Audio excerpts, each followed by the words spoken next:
اللہ رب العزت نے بنی اسرائیل یعنی یہودیوں کی نافرمانی کے اوپر جو عذاب ان کے اوپر اتارے، قرآن پاک کے اندر اللہ نے ان کا ذکر کیا ہے۔ قرآن کیا کہتا ہے کہ ان کے اوپر کس طرح کے عذاب آئے تفصیل سنتے ہیں، تاکہ ہم بھی اللہ کی اس نافرمانی سے بچ سکیں اور نافرمانی سے بچ کر ان عذابوں سے ہماری حفاظت ہو جائے۔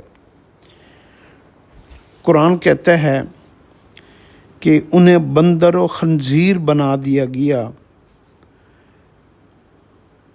ایک ان کے اوپر سائقہ نے ان کو گھیر لیا، دوسری اقوام نے پامال کر دیا، وہ خدا کی لعنت اور غضب کے مستحق ٹھہرے۔ انہیں ہر جگہ ذلت و مسکنت کا شکار ہونا پڑا جب تک اللہ یا لوگوں کی رسی کو انہوں نے نہ پکڑا۔ 40 سال تک صحرا میں بھٹکتے رہے، باہمی عداوت اور دشمنی میں مبتلا ہوئے۔ داؤد اور عیسیٰ علیہ السلام کی زبان سے ان کو لعنت بھیجی گئی، دلوں پر ان کے مہر لگ گئی اور ان میں بڑی کجی آ گئی۔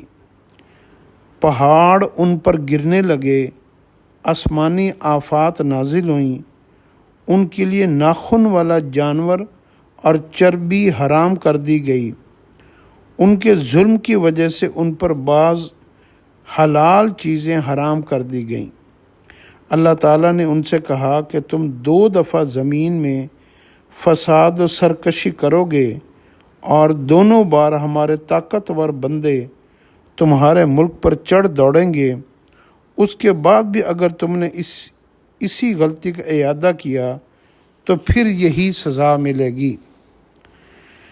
اکثر خدا کے عذابوں کا شکار رہے، قیامت تک کے لیے عذاب دینے والے ان پر مسلط ہوتے رہیں گے۔